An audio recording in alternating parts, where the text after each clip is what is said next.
we allow it to. Good morning. Good morning. Good morning. This indeed is a great morning. I trust that you had a wonderful Thanksgiving with family and friends, and I know I ate too much. What's new? But indeed, we hope that you had that opportunity, and we are in a new month. And this month's theme is "'Tis the Season." 'Tis the season. And our message or theme for today, I have a question for you. Is this your season? Yes. Is this your season? I mean, I know that we have in this month, in the month of December, there's a lot of stuff going on. It's the winter solstice coming on the 21st. There's Hanukkah that we're in the midst of now. There's the appearance of flu season. There's winter weather. There's the NBA season. There's the NFL season. There's the college football season, although if you're an Alabama fan, you might want to forget about that right now. I mean, I think, there was some smelling salts going on after that game that had to be administered to some folks. What a game. But is this your season? And I ask you that question in all seriousness because when I talk about it being your season, I'm asking you, is this the time for you to realize your dreams? For you to live the life you wish to live? Is this your season? And there's some people who, for whatever reason, will find excuses for it not to be their season. And will find and point to reasons why, and issues and appearances and all of those things why. But I'm here to tell you that if you decide that it is, then it is your season. Now, there's some people who, I was talking to someone the other day, and I've heard this a lot. I've heard it a lot. They talk about, well, it might be for me if I have God's favor, and help me pray for God's favor, and I'm hoping for God's favor. And then they'll say, well, sometimes favor isn't fair, and all of that. And I have something to say this morning, and some people are not going to like it, but I'm going to say it anyway. We might need the smelling salts again after this. Favor, God's favor or favor has nothing to do with God. Favor has nothing to do with God. It has everything to do with you. And the reason why we say that is, and I'm going to take a trip just very briefly, but remember the master teacher Jesus told us that God causes the sun and the sun to shine on the good and the bad, and the rain to fall on the just and the unjust. The Apostle Paul says that God is no respecter of persons. Ernest Holmes told us that the universe has no favorites.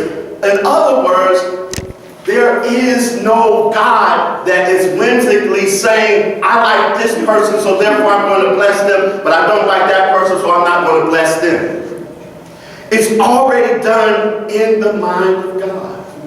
It's already available.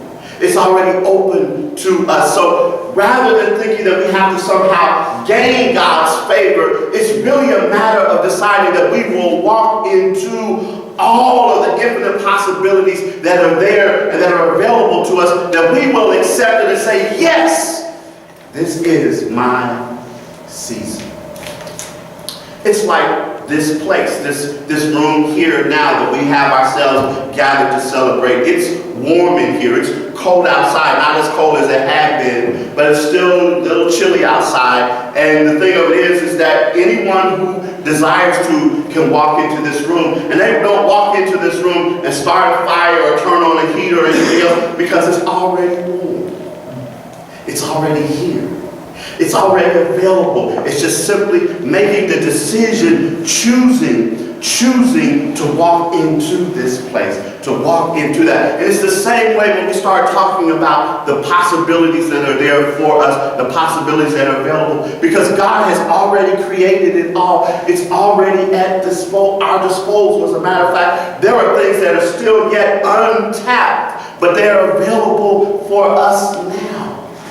And when we make the decision that we are going to choose it, then when we make the decision that it is my season, that's when we begin to walk in that state. That, as Neville says, that's when we begin to understand that it is ours. It is ours. Not for the asking, but for the choosing, for the deciding that it will be ours. Now, there's a couple of ways that help us to get into that space, and one of them is to be in the present moment. And I'm sure you're going to say, well, I hear you say that all the time. And I will keep saying it because, as they say, ain't nothing changed. It's still about being in the present moment. Because when we're in the present moment, what it does is it helps to open up the windows of infinite possibilities for us and for us to be able to see that. But when we allow our minds to go on willy-nilly and everything, and we never take the time to learn, and we've talked about this before in the Century Moment, I've showed you the fact that what you can do is to take something very simple as your hand and begin to feel the life force in it and hold it there and hold your attention there. And when you do, you find that the thoughts that were just really drifting through your mind and everything cease, and you can be in that present moment, and you can learn to do that with the people that you are around, and you can learn to do it in the situations and the circumstances that you are. And it keeps us from labeling things and labeling people. Because when we label something, then we cut off all the other possibilities for it. If we go outside and say that it's a dreary day, because the sun's not out and it looks kind of gray out there, then we will begin walking and acting as if it is a dreary day, and we miss all of the other wonderful things that are out there and all of the other things that are there to experience. And the thing of it is that things are neither good nor bad. They simply are. Thinking makes it so. And so when we continue to get caught up in like I like to talk about the bus route of our mind, and bus route of your mind, and buses that are constantly going everywhere, anywhere, and we hop on any one without any concern or care about where it goes. When we do that, then we will find ourselves with it looking dreary, we feel dreary, and then what we experience is dreary. Teach. Because you see, what we think, we experience. What we experience reinforces what we think. What we think, we experience. What we experience reinforces what we think we experience. And it goes on and on and on and on. And then we wonder how we got where we are. Because we've not allowed ourselves to be in the present moment. And what happens is that when we realize that this is a world that comes from what we think, from what we imagine, from what we create, and all of that, when we realize that, then we can start to not put so much value and stock in certain things, but just allow them to be. They are because they are. Somebody walks in here and calls me names. It simply is. They simply are. They don't know me. And even if they did, it's not what you're called, but what you answer to. That makes the difference. And so the thing of it is that but we attach so much stuff and so much value to things that ultimately have no more value than what we give them. And they get us upset.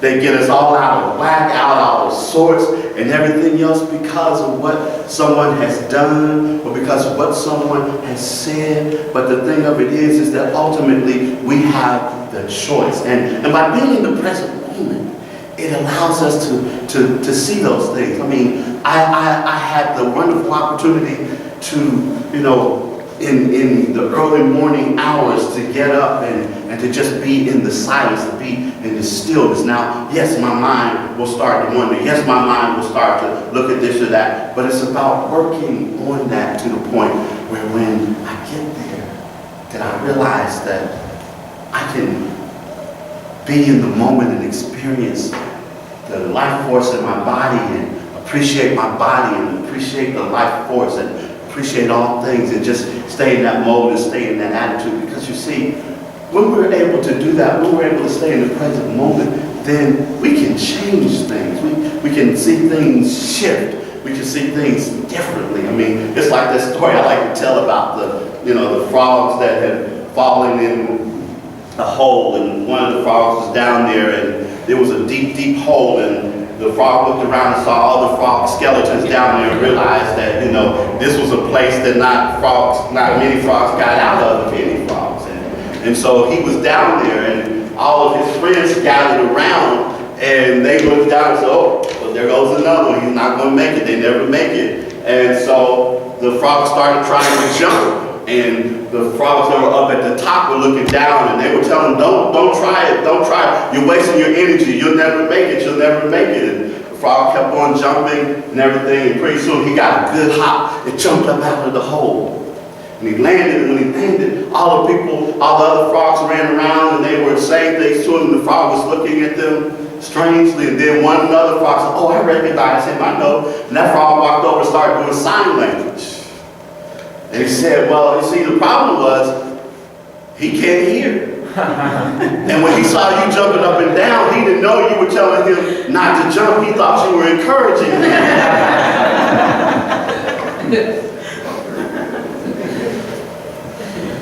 But we can change even, think about it in your life. Think about it in your life. There's sometimes that when people tell you you can't, that's your opportunity to shine and say, this is my season, because while you might tell me I can't, I know I can. That I'm going to take the authority. Yes, I said authority because you do have authority. I'm going to take the authority to do what it is that I need to do to make it happen. And the way that we do that, which is getting to where I was leading to, is we have to learn to practice. Because you see, this stuff, the things that we talk about, doesn't come from one time. My current teacher, some study and stuff that I'm doing right now, calls it bumper sticker stuff. Stuff that you can put on a bumper sticker. We can say things like, change your thinking, change your life. And, that sounds good on a bumper sticker, but unless we practice it, it doesn't mean anything.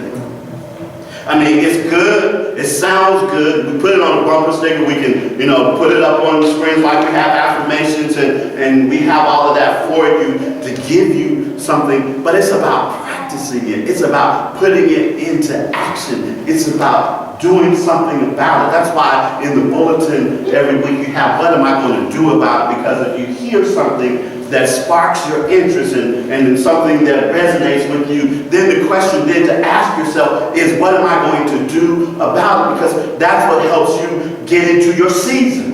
Because when you decide that this is something that I'm going to do, so that every day I'm going to take the time, if it's just 5 minutes a day, but I'm going to take that 5 minutes a day and I'm going to be in the present moment, and the rest of the time I might find myself swirling in all kinds of thoughts and everything, but that 5 minutes will add up. And ultimately, over time, that 5 minutes can move into 10 minutes, and it can move into 15 minutes, and it can move into 30 minutes, and it can move into the reflex, the default for you, so that you are walking around as a person that is staying in the present moment. People look at you and they say, well, all kinds of things are happening, all things are going on.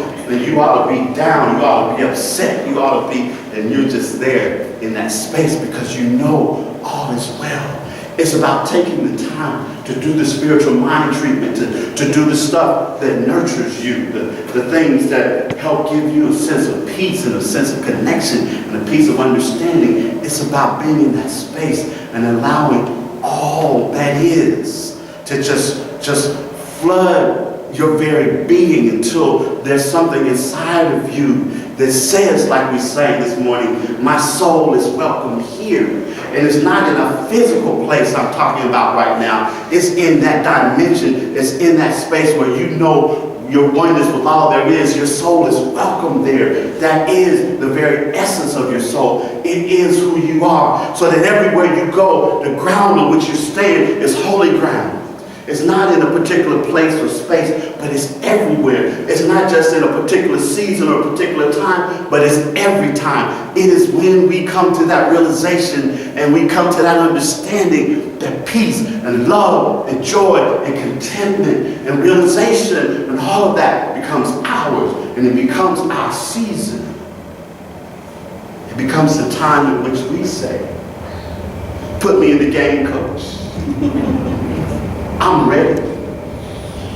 I'm ready because I know that the presence and the power of the universe, the presence and power that gives life to worlds, the love intelligence of the universe, that which is beyond words.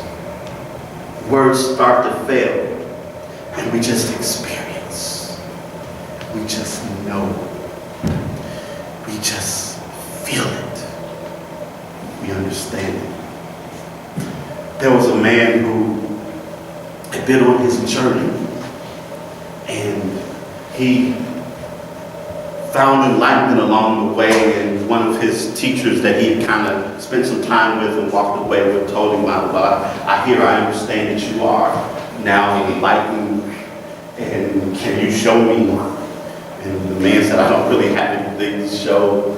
He just kind of let himself be. And his teacher looked and noticed how he stood straight, and he stood tall, and that all of that was there for him and everything. And then he put his pack back on and walked out the door, because enlightenment isn't about being in some place, in some ashram or some temple or some other space away from the world. It's about being in the world, taking your presence and your understanding of presence with you wherever you go, so that in this season you can be a light to somebody else. And so it is. And so it is.